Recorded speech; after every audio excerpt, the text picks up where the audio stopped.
Sekian jam berlalu hingga pagi membentang. Ku bangkitkan tubuh untuk kembali beraktivitas seperti hari biasanya. Meski hati sedang tak baik, tapi hidup tak boleh berhenti. Setelah berpamitan pada Saras yang ternyata juga pergi bekerja, aku kembali meneruskan langkah hingga sampai di rumah sakit. Sepanjang perjalanan, aku merasa seperti ada yang mengikuti di belakang. Tapi siapa? Doa menjadi penjaga diri. Bersyukur sampai di rumah sakit tanpa ada kejadian apapun. Begitu selesai memarkirkan motor di parkiran, langkah kembali tergerak menuju ruangan berdinas. Tapi seketika terhenti saat melihat di hadapan Mas Haris berdiri menghadang. Wajahnya kusut, rambut acak-acakan. Bahkan ia tak mengganti pakaian yang kemarin dikenakan. Tidur di mana dia semalam. Melihatnya begini, hati terasa perih. Tapi sebagai akibat dari kesalahan yang sudah ia perbuat, aku harus memberinya rasa yang membekas di jiwa. Mas ngapain di sini? Mas nungguin kamu. Mau ngapain lagi? Mau ngajak kamu sarapan. Aku bisa sarapan di kantin. Mas gak perlu repot-repot ngajakin. Di rumah sakit ini kan ada Mbak Maria. Kenapa Mas gak ngajakin beliau aja? Beliau lebih butuh Mas daripada Ana. Ana, Mas mohon jangan bersikap seperti ini. Mas gak ngerti bahasa. Kemarin aku bilang apa? Jangan lagi menggangguku. Kamu masih istriku, An. Aku terdiam, tak menanggapi, lalu lanjut melangkah meninggalkannya. Ternyata dia mengejar dan menarik tanganku. Apalagi, Mas? Ya udah, kalau nggak mau sarapan bareng. Ini untuk kamu. Aku menatap bungkusan yang ada di tangan. Ini ada ketoprak Mas beli di tempat biasa. Terima ya. Sejenak, netra ini menatap dalam sorot matanya. Seketika aku berpaling, melihatnya. Aku ingin menangis. Ku tarik begitu saja bungkusan di tangan Mas Haris. Tak ingin larut pada perasaan, aku melangkah meninggalkannya yang berdiri mematung. Ku teruskan perjalanan sampai di ruang berdinas. Setelah proses tukar shift, aku mengecek satu persatu pasien, termasuk pasien yang seharusnya ku sebut dirinya Kakak Madu. Mbak Maria. Dia terbaring sendirian di atas ranjang. Tangannya sibuk mengecek ponsel. Mungkin saja ia belum tahu siapa aku. Haruskah aku berterus terang dan minta maaf karena telah mengambil suaminya? Ya Allah, kenapa hati ini kembali terasa teriris, perih sampai ke dasarnya. Ku coba menarik napas panjang, lalu melangkah masuk. Ku sapa ia. Mbak Maria terenyak dan segera terduduk. Mbak Ana, sapanya lembut. Aku memaksakan diri tersenyum. Namun jelas kulihat dua bola mata wanita itu basah. Bagaimana keadaan Mbak pagi ini? Tanyaku lirih. Dia masih terdiam dan menggerakkan tangan mengusap mata. Baik, Mbak. Bisa duduk di sini sebentar, Mbak Ana? Entah kenapa hatiku tak enak. Aku menurutinya untuk duduk di sebuah kursi di pinggir ranjang. Kami saling berpandangan. Aku bahagia, Mbak, setelah tahu Mbaklah wanita yang dipilih Mas Haris sebagai pendamping hidupnya. Suara Mbak Maria terdengar bergetar, dan ucapannya berhasil membuat dua netraku membelalak. Degup jantung ini melemah. Jadi Mbak Maria sudah tahu semuanya. Ya Allah, aku harus bagaimana? Benarkah Mas Haris sudah berterus terang? Dia tersenyum dan mengambil jemari tanganku. Apa karena aku kalian jadi bertengkar? Masih dengan segenap rasa bersalah, aku menggeleng. Jika bukan, maka aku akan menelpon Mas Haris agar dia bisa kemari. Kita bicara bertiga. Seketika tangisku pecah. Maafkan aku, Mbak. Aku tidak pernah tahu jika Mas Haris adalah lelaki yang sudah beristri. Dia memelukku. Mbak Ana nggak salah. Ini sudah takdir, Mbak. Saya harap Mbak tidak menyesalinya. Aku masih terisak. Dia semakin memeluk erat. Tapi aku nggak bisa terima, Mbak. Aku nggak terima dibohongi. Aku nggak terima menjadi yang ketiga dalam rumah tangga orang lain. Dia melerai pelukan dan menggenggam jemariku.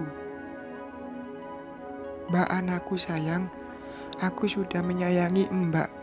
Bahkan sebelum tahu Mbak lah yang selama ini sudah membuat Mas Haris sangat bahagia.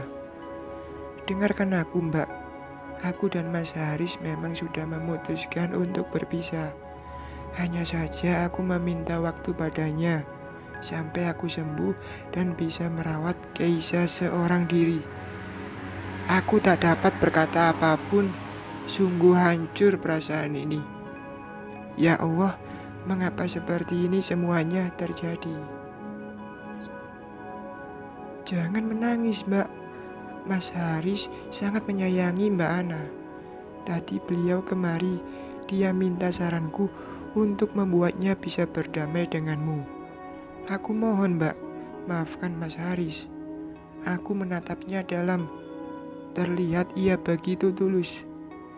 Ya Allah, dalam hidupnya dia memang pernah hilaf, tapi dia punya hati yang luas untuk menerima takdir hidupnya kini.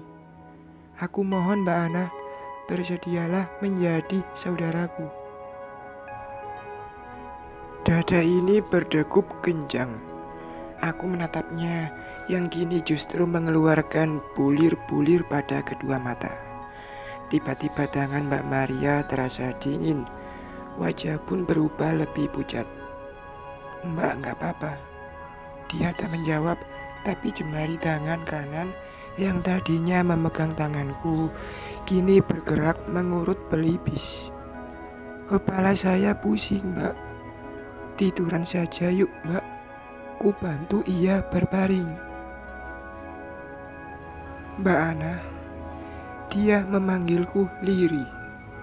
Sudah, jangan pikirkan apapun. Sekarang Mbak fokus pada kesehatan Mbak saja dulu ya. Tidak, Mbak.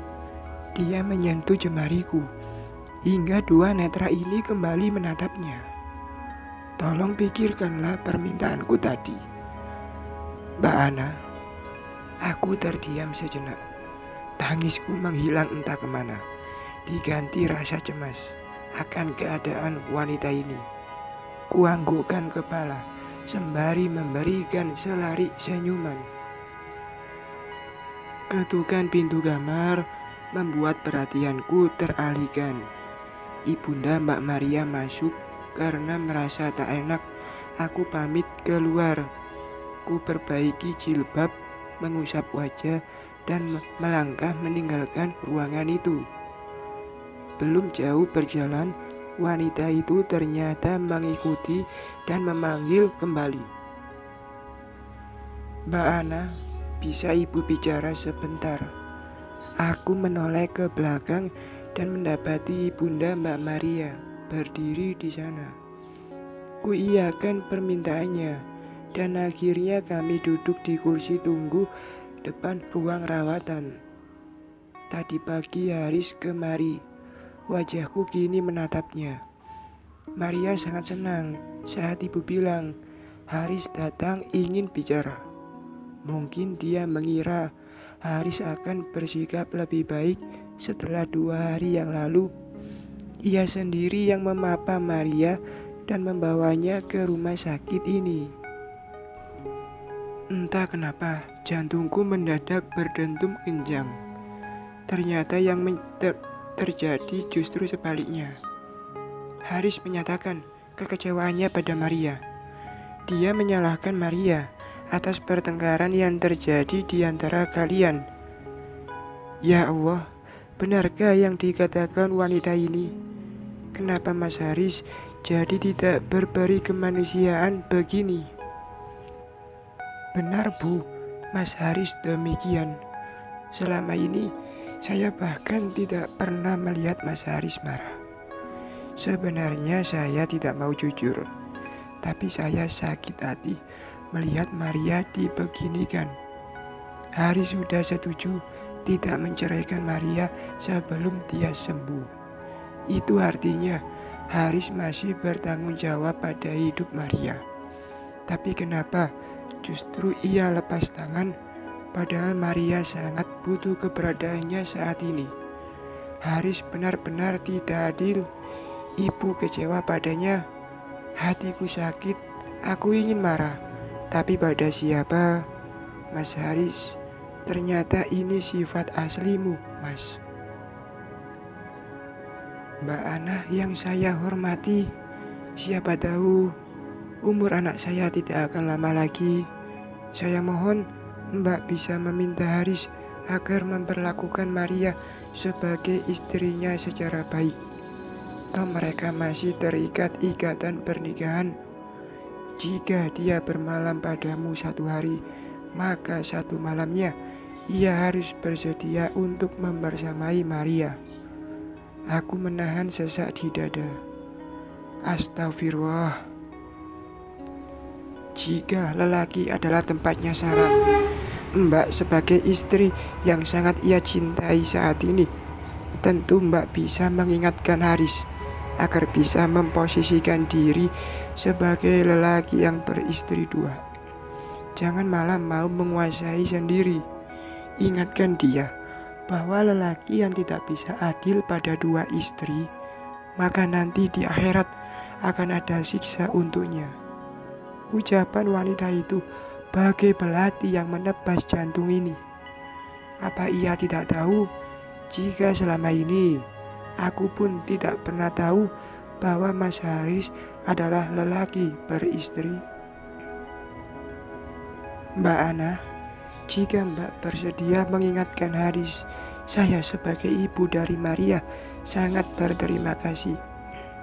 Siapa tahu jika dengan kasih sayang serta perhatian yang diberikan Haris, Maria bisa segera sembuh dari penyakitnya, ucapnya, sembari bangkit dan berlalu pergi. Di sini, aku bahkan merasa napas itu teramat berat untuk ku tarik. Mas Haris harus bertanggung jawab atas sakit yang kurasa ini. Astagfirullah. Maafkan Mama, Nak. Mama benar-benar kecewa sama papamu. Bersambung.